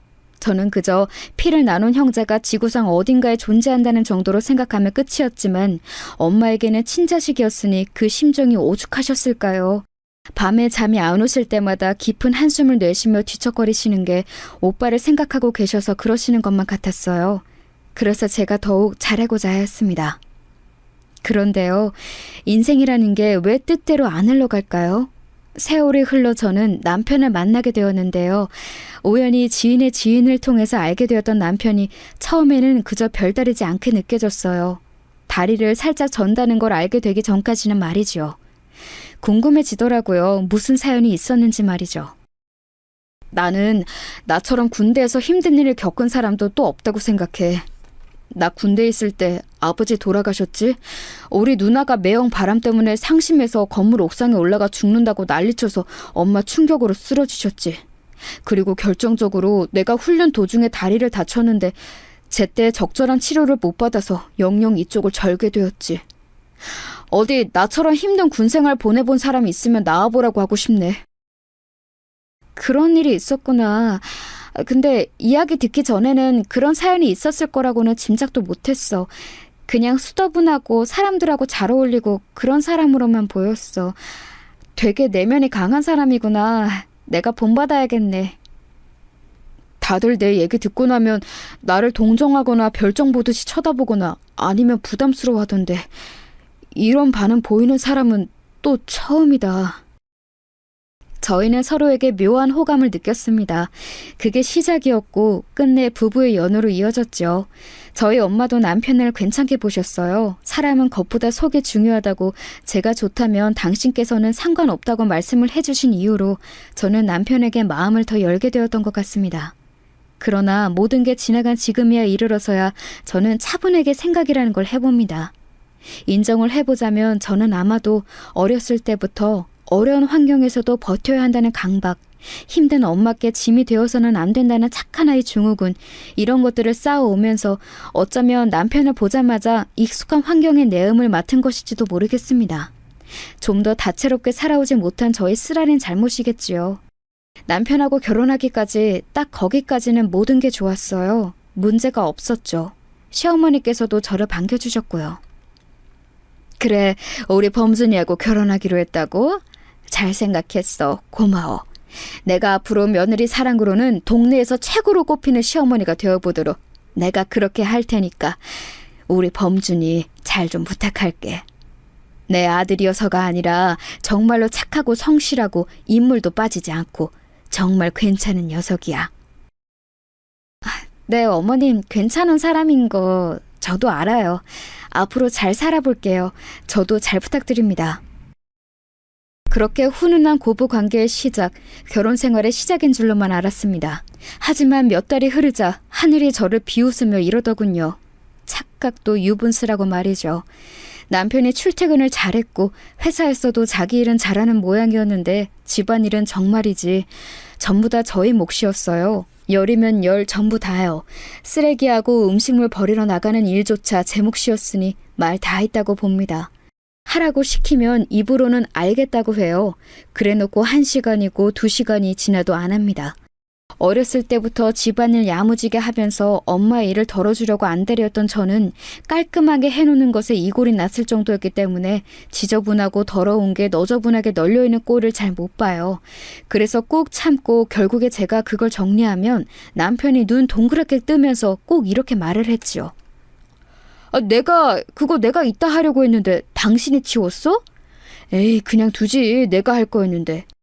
하긴 뭐래? 대체 언제 하려고 했는데? 내일? 모레? 일주일 뒤? 뭘 시키면 제발 바로바로 좀 해주면 안 돼? 바로 하라 그러면 컨디션 핑계 대면서 조금 이따 움직여야 한다고 하는 것도 나는 이제 핑계로밖에 안 들려. 나 가끔 통증 올라와서 약 먹는 거 당신도 알잖아. 그리고 약 먹은 직후에는 정신도 몸도 너무 나른해서 좀 쉬어줘야 하는데 당신은 그거 알면서도 이래? 내가 몸이 편치 않은 사람이라서 쉽게 보고 나한테 이러는 거지? 아니야. 됐어. 그냥 내가 잘못인가 보네. 당신 심기 불편하게 하려고 한 거 아니니까 이쯤 하자. 남편하고의 대화는 잘 흘러갈 때도 있었지만 대체로 삐딱선을 탔습니다. 남편은 괜찮고 무던하게 굴다가도 이따금씩 발끈하기를 잘했어요. 자기 다리가 불편하다는 그 문제에 기인해서 말이죠. 저는 맹세코 단 한 번도 남편의 신체적인 걸 가지고 흠으로 잡거나 장난으로라도 쉽게 말을 해본 적이 없었습니다. 그런데 자기 혼자서 그러더라고요. 본인 딴에는 오래 묵은 콤플렉스였기 때문에 그런 것이겠거니 하고 제가 양보를 했네요. 결혼하고서 딱 1년 만에 제가 아이를 낳았어요. 임신 당시만 하더라도 저는 예상보다 이르게 아이를 가지게 되었지만 잘 됐다고 단란한 가정을 꾸려보겠다고 그런 다짐을 하면서 행복한 미래를 꿈꿨습니다. 그런데 갈수록 남편하고 잘 안 맞을 줄 알았다면 임신에 더욱 신중했을 것 같다는 생각이 들더군요. 결혼하기 전에 봤던 모습하고 결혼하고 나서의 모습이 왜 그렇게 날이 갈수록 간극이 벌어지던지 이래서 결혼은 지독한 현실이라고들 하는 것 같더라고요. 암만 그래도 남편하고의 문제는 사소한 걸로 싸우기도 하며 사는 부부라고 여기며 그럭저럭 참아졌습니다. 진짜 배기는 시어머니셨네요. 딸을 낳았으니 이제 아들 하나만 있으면 되겠구나. 둘째는 내년 이맘때쯤에 낳거라. 알았지? 그 나이 터울이 딱이야. 그래야 딸도 아들도 바르게 관계 형성을 하며 자라날 수가 있어. 저번에도 그 말씀 하셨는데요. 어머님, 내년에 낳기에는 좀 시기상조인 것 같아요. 저희 형편도 그렇거니와 저희가 아직 아이를 2명이나 감당할 그릇이 되는지 모르겠어요. 헛소리를 잔잔하게 하는구나. 잔말 말고 계절 바뀌는 대로 임신할 준비나 해. 첫째로 딸 낳았으면 반성이나 할 것이지. 뭘 그리 잘했다고 뻔뻔스럽게 구는 것인지. 결혼 전에 보여주셨던 모습들은 온데간데 없었습니다. 게다가 시어머니께서는 지켜본 결과 무척 심한 다혈질이셨어요. 쉽게 울컥해서 크게 화를 내셨다가 이튿날이 되면 언제 그랬냐는 듯 태연하게 먼저 말을 걸어오셨죠. 그러신 분이 당신의 아들에게는 도통 크게 화내는 법이 없으셨고 저에게는 아주 만만하게 화를 내셨습니다. 그 성질을 터뜨릴 대상이 저뿐이었나 봐요. 두문불출하면서 사는 시누이는 다혈질이다 못해서 성격 파탄자였거든요. 그래서 시어머니께서는 당신의 딸과 가까이 안 지내셨습니다. 저는 갈수록 본색을 드러내시는 시어머니가 섭섭하면서도 매번 할 말이 많았으면서도 되도록 네 하면서 지내왔어요. 긁어 부스럼 만들고 싶지 않았으니까요. 하지만 사람이 누울 자리를 보고 다리를 뻗는다고 저는 최대한 고개를 낮추고 예의를 차리려고 들었는데 반대로 시어머니께서는 갈수록 저에게 쉽게 막말을 하셨죠. 저는 거기서 받은 스트레스를 어디다 풀 데도 없고 털어놓을 상대도 딱히 없어서 당연스레 남편한테 다 전달하였어요. 솔직히 그렇잖아요. 남편 말고 제가 어디 가서 시어머니 얘기를 하겠나요. 그런데 그러면서 남편의 못난 면모를 알게 되었죠. 어느 날 칭얼거리는 아이를 달래다가 일찍 스르르 잡는 날이었는데 잠에서 깨서 물을 마시러 방 밖을 나갔어요. 그랬다가 남편이 시어머니와 통화하는 걸 듣게 되었죠. 저하고 나눴던 대화를 아주 미주알 고주알 시어머니께 다 고하고 있었습니다. 아, 그래서 어머님이 자꾸만 나에게 불만을 품고 계셨구나. 아들을 통해서 얘기를 다 전해두고 계셨으니까 어쩐지 이상하다 했어. 헉! 언제부터 있었어? 다 들었어? 근데 너무 안 좋게 받아들이지 마. 엄마와 아들이 그냥 서로 안부 물으면서 이런저런 얘기를 다 하는 것뿐이야. 떠올려낸 변명이 겨우 그 정도야? 정말 해도 너무한다. 내가 어머니 성질을 얼마나 참아하는지 아는 사람이 중간에서 어쩜 이럴 수가 있어? 앞으로는 어머님한테 절대 내 입에서 따로 나온 얘기 전해드리지 마. 고자질 하지 말라고. 알았어. 안 그럴게. 나도 남자로서의 자존심이 있지. 더 이상은 안 해. 그래 놓고서 안 하기는 개뿔. 이제 들켰으니 막 나가는 것도 아니고 시어머니께 여전히 다 고해 바쳤어요. 이제는 시어머니께서도 저에게 툭 까놓고 우리 아들이 그러던데 라고 포문을 여셨습니다. 진짜 뻔뻔한 사람들 때문에 제가 이상해지는 기분이었어요. 비정상들 사이에서는 정상이 비정상이라던데 마치 그런 꼴이었죠. 괴팍한 시어머니와 못난 남편, 제가 참는 이유는 아이였으며 제가 의지하는 건 오직 엄마였습니다. 이제 나이가 꽤 드신 엄마는 그럼에도 현업에서 계속 일을 하고 계셨어요. 그만 일하셨으면 싶었지만 아무것도 안 하고 쉬면 좀이 쑤신다면서 사무실 청소 일을 하셨습니다. 당신의 의지가 강했으나 저는 속으로 가슴 아픈 자책을 하고 있었죠. 내가 잘난 딸이었으면 돈이 넉넉했다면 엄마가 일을 계속하진 않으셨겠지. 내가 지지부진하게 살기 때문에 엄마는 혹시나 당신이 나에게 짐이 되실까 봐 그게 걱정돼서 일을 놓지 못하시는 거야. 너무 죄송했습니다. 저는 제 평생을 엄마가 고생하시는 모습을 보고 있었는데 자식으로서 큰 도움이 못 되어드리고 있었으니까요. 만약 엄마의 인생에서 제가 없었다면 아버지가 돌아가시고 오빠가 외국으로 가버렸을 때 저만 아니었다면 엄마는 새 출발을 해서 여유롭게 사셨을지도 모를 일이었습니다. 제가 엄마의 발목을 잡은 것일 수도 있었죠. 그렇게 생각하면 정말 미칠 것 같더라고요. 그러던 와중에 엄마가 엄청 추운 날씨에 일을 다니셨다가 몸살 감기를 크게 앓으셨어요. 나이가 드시니까 이제 그런 것에도 영향을 많이 받으시더군요. 감기가 다 나은 후에도 쉽게 골골거리시며 기력을 잘 회복하지 못하셨어요. 온몸이 쑤신다고 하시는 말씀을 듣고 얼마나 마음이 아팠는지 모릅니다. 내과에 가봐도 뾰족한 수가 없고 약국에서 영양제를 사 먹어도 별로 효과가 없는 것 같다 하시던 엄마가 고민 끝에 동네에서 잘 되는 한의원을 찾아가셨어요. 그리고 침을 한번 맞고 오셨는데 꽤 괜찮으셨나 봐요. 엄마, 효과를 봤는데 왜 한 번 가고 마신다 그래? 따로 보약 같은 건 안 지었어? 그런 게 다 돈이야. 그것도 큰 돈. 이제 살만해졌으니까 굳이 더 가서 난리 안 피워도 돼. 내가 이럴 줄 알았어. 엄마, 한의원 다니는데 보태 쓰라고 용돈 좀 아까 넣어놨으니까 그걸로 치료 더 받아. 알았지? 엄마 아프시면 내가 심장이 철렁해야 못 살아. 아이고, 힘들게 번 돈을 왜 나한테 쓰니? 이미 줬다니까. 그럼 고맙게 쓸게. 우리 딸 정말 고마워. 그런 걸로 고마워서 감동하시는 엄마를 보며 저는 제가 불효녀라는 생각이 들었습니다. 착잡한 생각을 하지 않으려고 애써 감정을 다스리고 있을 때였어요. 남편이 엄마 이름 물어보더라고요. 저번에 장모님 한의원에 침 맞으러 다니신다더니 그건 어떻게 됐어? 침 맞으셨대? 맞고 좀 괜찮아지셨나? 확실히 다녀오시니까 좀 낫나 봐. 엄마가 한의원하고 잘 맞는 체질이신 건지 효과를 보신 것 같아서 다행이더라고. 약 한 첩도 다려 드셨으면 싶은데 한약은 부르는 게 값이라 부담스럽다고 하시면서 자꾸 거절하시네. 엄마가 그러시니까 내가 속상하기도 하고 죄송하기도 해. 그렇다고 대충 보약 아무 데서나 다려다가 드리는 건 좀 그렇잖아. 그치? 직접 한의원에서 상담받고 약을 지으시는 게 훨씬 나을 것 같은데 부담 갖지 마시라고 우리가 도움이라도 좀 드려야 하나? 성의 표시라도? 안 그래도 내가 엄마 쓰시라고 이번에 용돈 드리면서 신신당부 안 빼먹었어.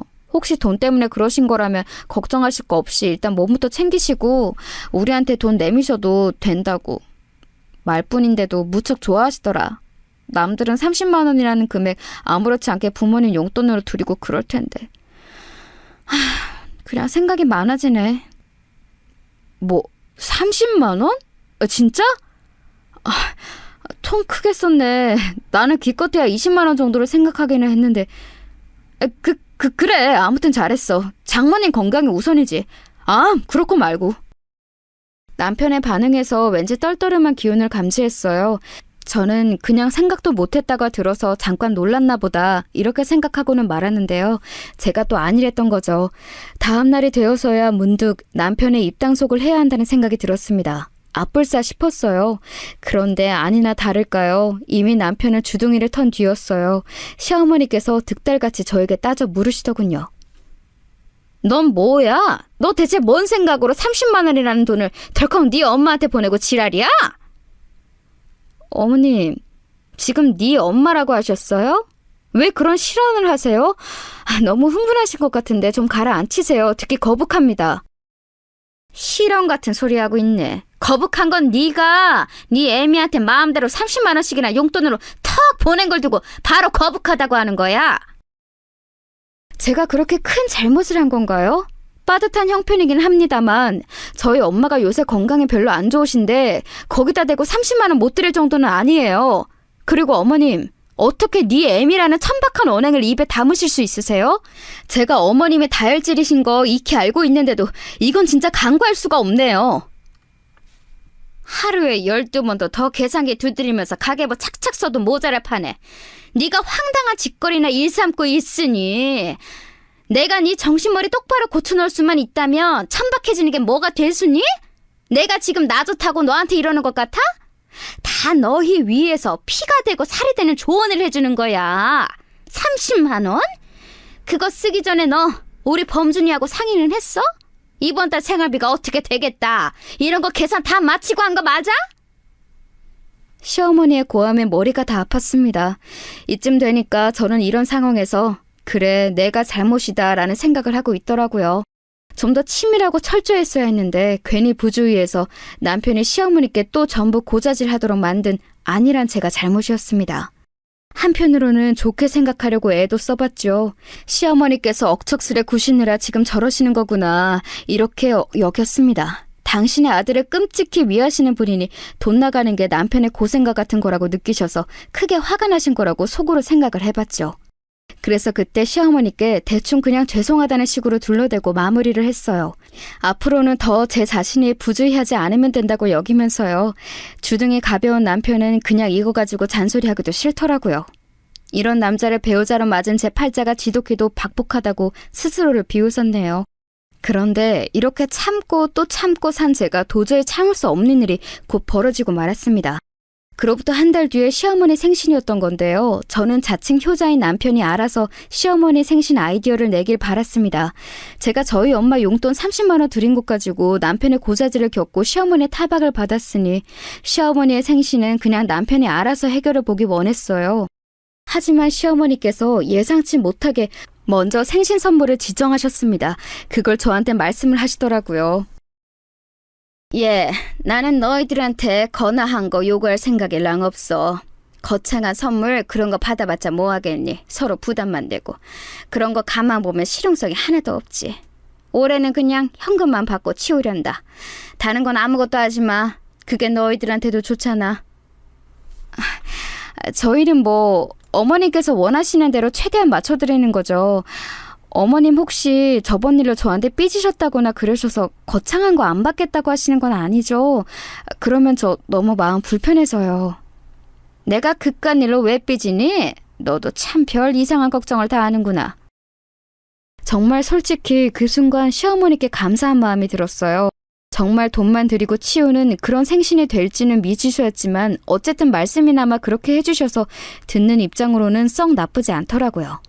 자꾸 그 끔찍히 아끼시는 아들을 두고 며느리인 저에게 이런저런 연락을 다 하시는 시어머니의 면모만 봐도 생신 때 더 고생해야 하는 쪽이 남편이 아니라 저인 것은 너무나도 자명했으니까요.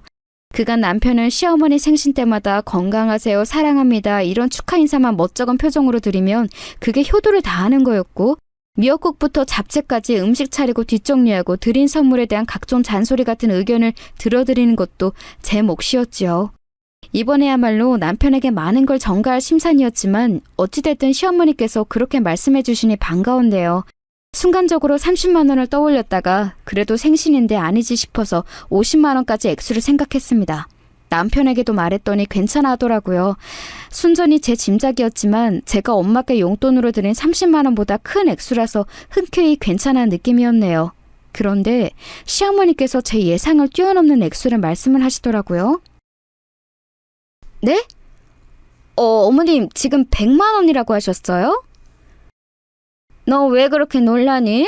네가 놀란 것은 내가 더 놀랐다. 제가 솔직하게 그냥 말씀을 드리자면 50만 원 정도를 생각했었어요. 그런데 2배 액수가 나오니까 제가 깜짝 놀란 거죠. 수중에 100만 원도 없다 이런 얘기는 아니고 이게 현금이다 보니까 아무래도 부담이 좀 될 수밖에 없네요. 뭐가 부담이야? 너는 네 시어머니 생신인데 부담 같은 걸 우느라 마음이 드니? 100만 원 가지고 이러는 며느리 세상 처치에 너밖에 없을 거다. 어머님 왜 또 말씀을 그렇게 하세요? 저희 엄마 30만 원 드렸다고 저한테 되게 뭐라고 하셨으면서 솔직히 100만 원은 3배 이상인데 너무 큰 금액 아닌가요? 그거랑 이거랑 어떻게 같니? 어? 하여간 이 똘추 맹추! 시어머니께서 발끈하셨는데 거기에서 저는 몇 배로 열이 받았습니다. 갑자기 죽었다 깨어나도 그 100만 원 못 드리겠더라고요. 남편에게 당장 그랬죠. 시어머니께서 원하시는 그 금액 못 맞춰드린다고요. 저희 형편이 현금 100만 원 뚝딱 쓸 만큼 넉넉하지 않았으므로 남편도 동의는 되었을 거예요. 고개를 끄덕끄덕 하더군요. 그런데 금세 입술이 대빨 나와 있었어요. 못 드리겠다는 건 알겠는데 당신 왜 말을 그렇게 해? 우리 엄마가 요구 못할 걸 요구한 거야? 그냥 원하시는 걸 말씀하실 수도 있는 거잖아. 당신 반응이 너무 서운하고 섭섭하다. 서운할 것도 많고 섭섭할 것도 참 많다. 남자가 왜 그렇게 그릇이 작아? 매사에 아랑이 간장 종지만한 것 같아. 뭐라고? 당신 지금 내가 몸 성치 않은 사람이라고 우습게 보고서 이러는 거지? 갑자기 얘기가 왜 그렇게 튀어? 그 피해 의식 좀 제발 버려. 그리고 몸이 딱히 성치 않은 것도 아니잖아. 세상에 얼마나 몸 불편한 사람들이 많은데 당신 정도는 아무것도 아니야. 제발 거기에 사로잡혀서 살지 좀 마. 애가 크면서 뭘 보고 배우겠어? 그러자 남편이 반박은 못하고 입술만 한참 실룩거리면서 씩씩거리더군요. 제대로 삐진 모양이세였는데 그걸 보니까 저는 저절로 한숨이 나왔습니다. 당초에 이 결혼 생활 뭐 어떻게 돌아가고 있는 건지 싶은 원초적인 의문이 들었어요. 그 와중에 시어머니께서 노발대발 하셨다는 게 웃긴 대목이에요. 제가 간신히 속을 누그러뜨리려 애를 쓰고 있었건만 그걸 다 수포로 돌려놓으셨죠. 야! 이 망할려나! 네가 뭔데 내 아들 기를 죽여놔, 어? 우리 범준이가 목소리가 기어들어가서는 나한테 너랑 살기 힘들다고 우는 소리 하더라. 얼마나 기가 죽었는지 말도 제대로 못하더만. 우리 범준이 몸 좀 아픈 거 가지고 너 그걸로 사람 우습게 보고 얕잡아봤다면서? 이 못돼 처먹은 것 좀 보게. 너 진짜 내 손에 죽고 싶어?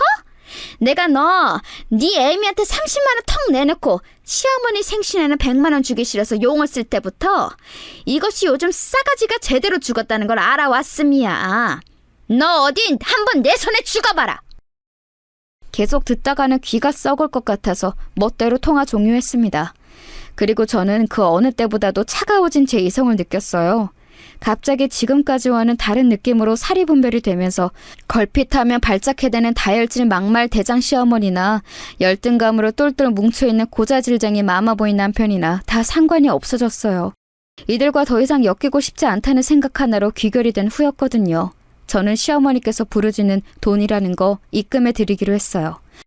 물론 단위가 많이 달랐지만요. 시어머니께 1원씩 입금해 드리면서 보내는 사람 이름에다가 메시지를 적었습니다. 곱게 안 늙었으면 곱게 뒤지기라도 하세요. 이렇게 말이지요. 그걸 받아보신 입장에서는 입에 거품 무실 수밖에 없었을 겁니다. 번호를 차단했더니 시어머니께서는 득달같이 저희 집으로 달려오셨어요. 늦은 저녁 시간이었는데 어리둥절한 남편 옆에서 저는 태연하게 시어머니를 맞이했습니다. 100만 원 달라고 그랬더니 나에게 10원을 줘? 그것도 1원씩 나눠서 개소리까지 얹고? 이런 개 싸가지 없는 년을 다 보았나? 너 이리 와. 가만히 안 둘 거야? 아이고, 그러다가 뇌혈관 터지겠어요. 조심 좀 하세요. 자기가 세상에서 가장 비참하고 몸이 불편한 사람이라고 믿고 있는 그런 아들한테 간병까지 받고 싶으신 거 아니잖아요? 시한폭탄이 따로 없는 딸 도움도 못 받으시면서 이제 본인 건강은 본인이 챙기셔야죠. 저는 빼주세요. 당신 며느리 안 할 거고 당연히 당신 아들 부인도 이제 안 할 겁니다. 저는 제 아이의 엄마만 할 거예요. 뭐라고? 아니 이게 지금 뭐라고 하는 거야? 네가 설마 우리 범준이하고 이혼이라도 하겠다는 거야? 시어머니께서는 분노하시던 것도 접어주고 당황하셨고 남편은 너무 놀랐는지 사례가 들려서 콜록거리느라 얼굴이 금세 시뻘겋게 되었어요. 저는 제 인생 최대의 오점인 두 사람을 바라보며 능청스럽게 어깨를 으쓱 해주었습니다. 전에 없이 당당하고 뻔뻔한 저의 모습에 많이 당황하신 건지 시어머니께서는 돌연 다리가 풀려서 주저앉으셨어요. 남편은 당장에 말도 안 된다며 현실에 부정했죠. 이혼이 애들 장난이야? 당신 지금 왜 이래? 화가 나서 천지분간이 안 되는 모양인데 제발 애를 생각해. 이혼이 어디 하고 싶다고 해서 되는 줄 알아? 왜 안 되는데? 이혼할 수 있는 이유 차고 넘치는데? 당신의 엄마를 봐. 지금까지 나에게 일삼은 언행만 하더라도 나 충분히 이혼 소송 걸만하다고 생각해. 그리고 당신, 내가 꼭 하고 싶은 얘기가 있는데 당신은 몸이 아픈 게 아니라 정신이 아픈 사람이야. 계속 같이 살다가는 나도 그렇게 될 것 같아서 겁이 나고 애도 자기 아빠 보면서 안 좋은 거 닮아갈까 봐 무서워. 도저히 같이 못 살겠어. 좋은 말로 할 때 최대한 평화롭게 이혼해줬으면 해. 저는 차분하게 할 말을 했고 시어머니께서는 비틀거리며 일어나 제 멱살을 잡으셨습니다. 감히 제가 먼저 이혼을 운운했다는 것이 무척 모욕적이라는 얼굴을 하고 계셨어요. 남편은 넋이 나가서는 자기 엄마를 말려서 제 편을 들지도 못하였고 제가 힘으로 자기 엄마를 뿌리치는 걸 막지도 못하였어요. 이도 저도 아니었던 거죠. 이런 남자였습니다. 광란의 시간이 지나간 이후 남편은 이혼을 못 해주겠다고 나왔지만 저는 시어머니의 어떤 구석 한 가지를 알고 있었기에 그걸 이용했어요. 제가 시어머니께 이렇게 말씀을 드렸죠. 남편, 저랑 이혼하고 나면 분명 새 출발할 수 있을 거라고요. 주변 여자들한테 인기가 항상 많았다는 헛소리도 얹어줬습니다. 그래서 제가 결혼 생활이 더욱 힘들었다는 말도 안 되는 거짓을 얹었건만 시어머니께서는 넘어가셨어요. 이혼하고 나면 다시 며느리 구하기가 힘들어질까봐 그게 걱정된 거였는데 내가 우리 태준이를 과소평가했구나. 그래, 더 좋은 여자가 생길 테지. 지금 뭐가 아쉬워서 이혼을 안 해주겠어? 애 딸린 이혼남이면 새 출발하기 힘들 테니까 아예 애 데리고 꺼져버리면 최고인 거지. 엄마, 근데 그렇게 되면 내가 매달 양육비를 이 사람한테 보내줘야 하는데 사람 일 어떻게 될지 모른다고 그 액수가 부담스러워지면 어떻게 해요. 황당하고 무례한 모자는 제가 있는 앞에서 저딴 대화를 잘도 나누더라고요. 남아있던 일말의 정마저 떨어지게 해줘서 되려 고마웠습니다. 사실 그때까지만 해도 시어머니만 없었으면 남편하고 계속 잘 살았을 텐데 라는 의미 없는 가정을 속으로 계속하고 있었는데 그것마저도 이제 사라졌어요. 모전자전이라고 자기 엄마 닮아서 똑같이 별로라는 것을 새삼 깨달았네요. 제 아이의 아빠로 살게 하고 싶지도 않았습니다. 당연히 양육비는 보내줘야지. 그런데 그거 못 줄 것 같으면 지금 각서 쓰고 갈라서자. 앞으로 죽을 때까지 애를 안 보고 살겠다고, 안 찾겠다고 그거 각서 써. 돈인지 자식인지 하나만 선택하라는 거야. 그래? 정말이야? 내가 각서 쓰면 진짜로 양육비 안 보내도 되는 거 맞아? 진짜지? 무릎이 없기다? 세상에, 이런 찌질한 놈도 결혼을 해서 아이가 있었습니다. 이러한 사실을 다시 곱씹어봐도 놀라울 따름이네요. 저는 다른 거 다 차치하고서라도 제 인생에서 시어머니와 남편이란 이 두 존재를 더는 참아주고 싶지 않아서 이혼을 감행했고 더 바랄 것도 없었습니다. 이혼 과정에서 시어머니께서는 저를 향해 글러먹은 것이라며 욕을 하셨고 제 인생이 망할 것이라고 보셨는데 그러거나 말거나 저는 이혼하게 되었다는 것만으로도 좋았던 것 같아요. 역시나 이혼이 성립되고 나니까 알터니가 빠진 것처럼 후련하더군요. 전혀 아쉽지 않았다는 게 스스로도 신기했어요. 다만 엄마께 죄송한 마음이 컸죠. 엄마, 못난 딸이라서 미안해. 앞으로 어떻게든 내가 아이하고 잘 살아볼게. 아니야, 우리 딸 잘했어. 뭘 어떻게 하든 나는 우리 딸 편이고 응원하는 거 잊지 마. 엄마가 없었으면 나는 이혼까지 갈 용기를 못 냈을지도 몰라. 근데 내 뒤에는 결국 엄마가 있다는 걸 아니까 결단을 내렸던 거지. 엄마, 나 사실은 아이를 아빠 없는 아이로 만들고 싶지 않아서 참고 살았던 것 같아. 그게 내 본심이었던 듯 싶네. 아이도 중요하지만 네가 더 중요한 거야. 네가 행복해야 아이도 행복하게 살지. 서영아, 앞으로는 지금까지보다 더 행복해질 테니 그렇게 믿고 살아보자. 내가 함께 도와줄게. 엄마란 존재는 무엇일까 싶었습니다. 나이가 들수록 그저 떠올리기만 해도 바라보기만 해도 눈물이 날 것 같은 존재이더라고요. 제가 제 아이에게 그런 엄마가 될 수 있을까 싶은 생각이 들면서 저희 엄마가 더욱 존경스럽게 느껴졌죠.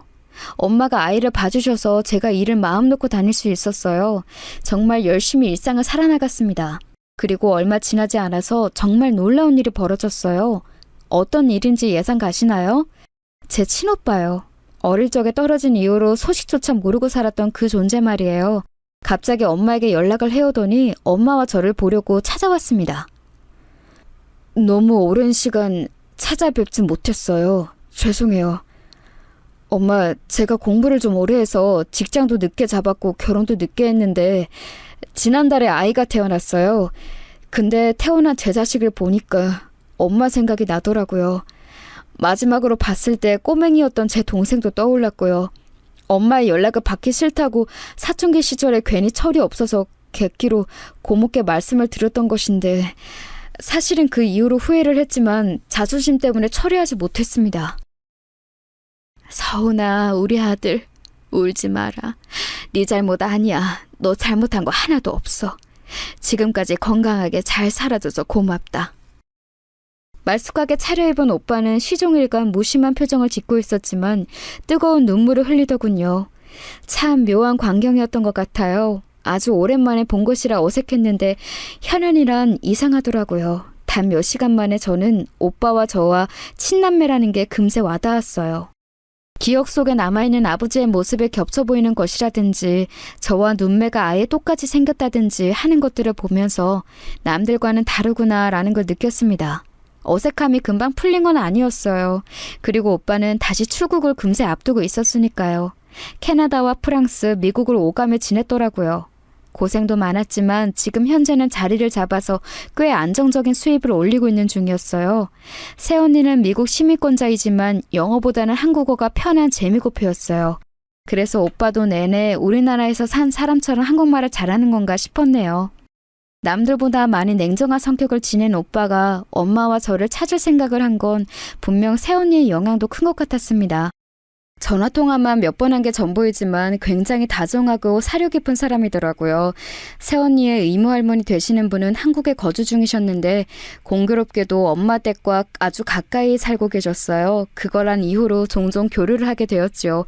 형편이 무척 좋으신 분이었는데 어린아이 웃음소리가 듣기 너무 좋다면서 엄마가 제가 일하는 동안 아이를 데리고 그 댁에 놀러 가면 엄청 반겨주셨어요.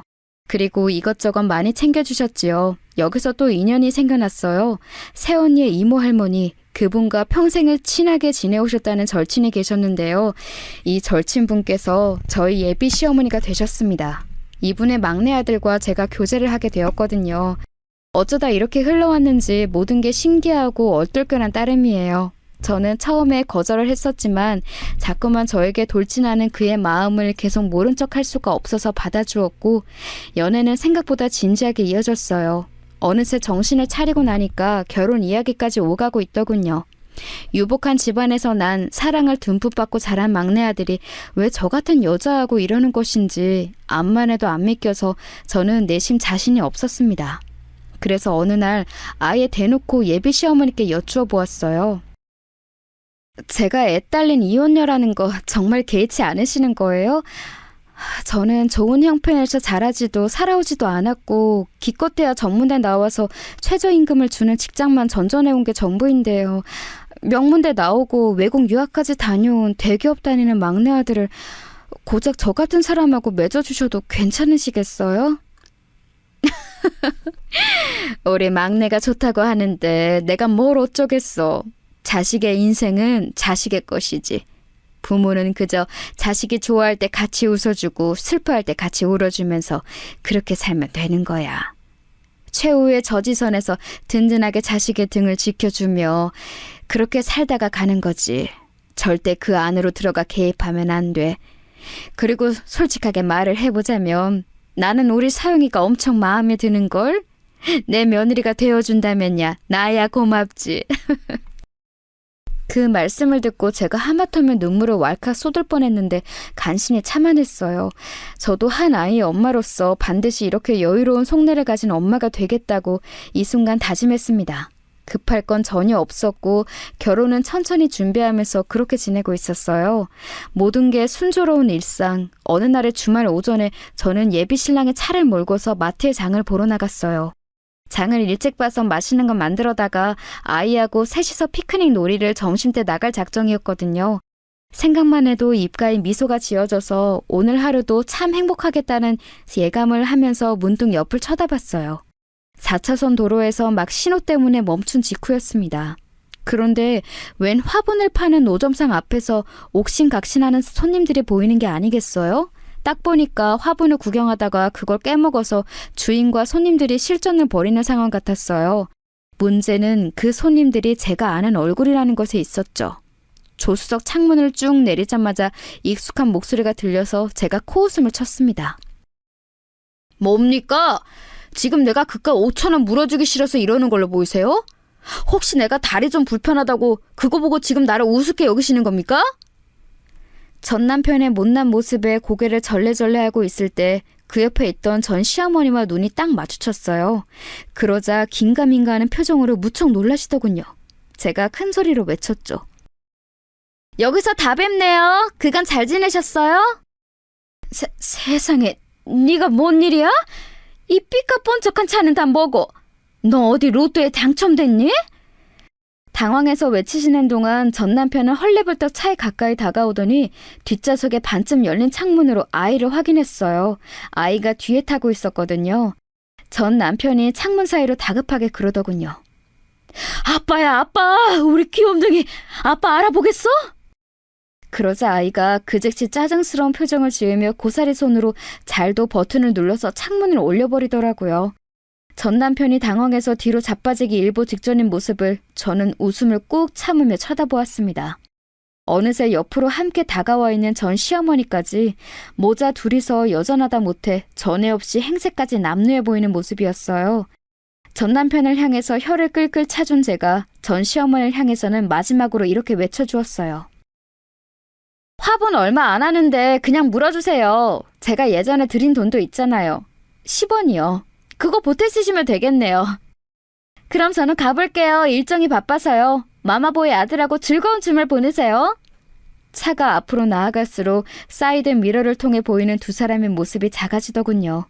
전 시어머니 그분이 바닥에 털썩 주저앉으시고 이내 부축하려고 들던 전 남편까지 그 옆에 쓰러지듯 앉아버리는 광경이 그대로 보였어요. 그렇게 두 사람은 제 인생에서 존재감이 계속 작아질 테고 사라질 예정이었죠. 그건 제 인생에서 최고로 통쾌한 드라이브였습니다. 지금의 저는 제가 과거에 어떤 경험을 했는지 알면 까무라칠 사람들과 새로운 인연을 쌓아나가며 존중과 존경을 드리고 싶은 시어머니와 저로 하여금 내조의 여왕이 되고 싶게 만드는 사랑하는 남편과 행복하게 지내고 있습니다.